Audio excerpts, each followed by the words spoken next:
Innovations are fairly urgently needed in rare disease research. The number of patients recruited for rare disease trials is naturally quite low, and that complicates the ability to run studies.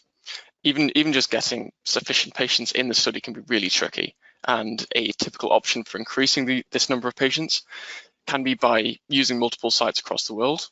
But obviously, in addition to being logistically challenging, this can also introduce another layer of heterogeneity in the data, which isn't always favorably reviewed.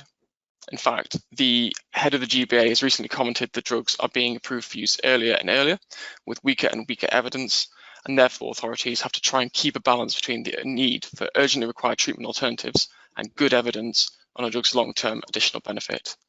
And therefore, health technology agencies and pharmaceutical companies are looking at innovative ways to improve their data collection whilst ensuring rapid access to treatments. And obviously, I know Callum and Regina will both go into a little more detail on this later on.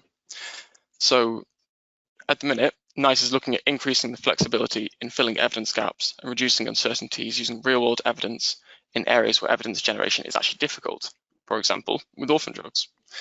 So as part of this drive, NICE have recently announced a new collaboration with a healthcare analytics company who also have a contract with the FDA.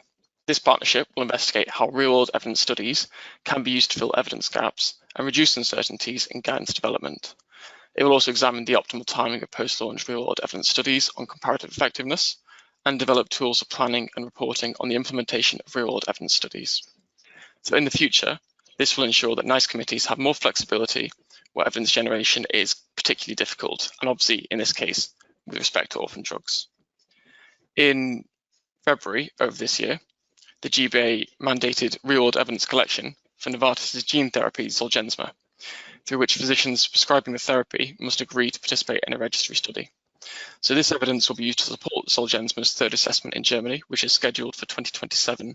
And ICWIG is currently actually looking into the process of defining how mandatory real-world evidence collection should be structured for 2 additional therapies.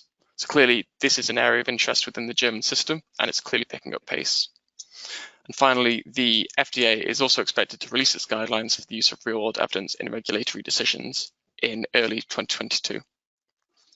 So within this evolving landscape, there's clearly a growing recognition of the value of these types of data in regulatory decisions.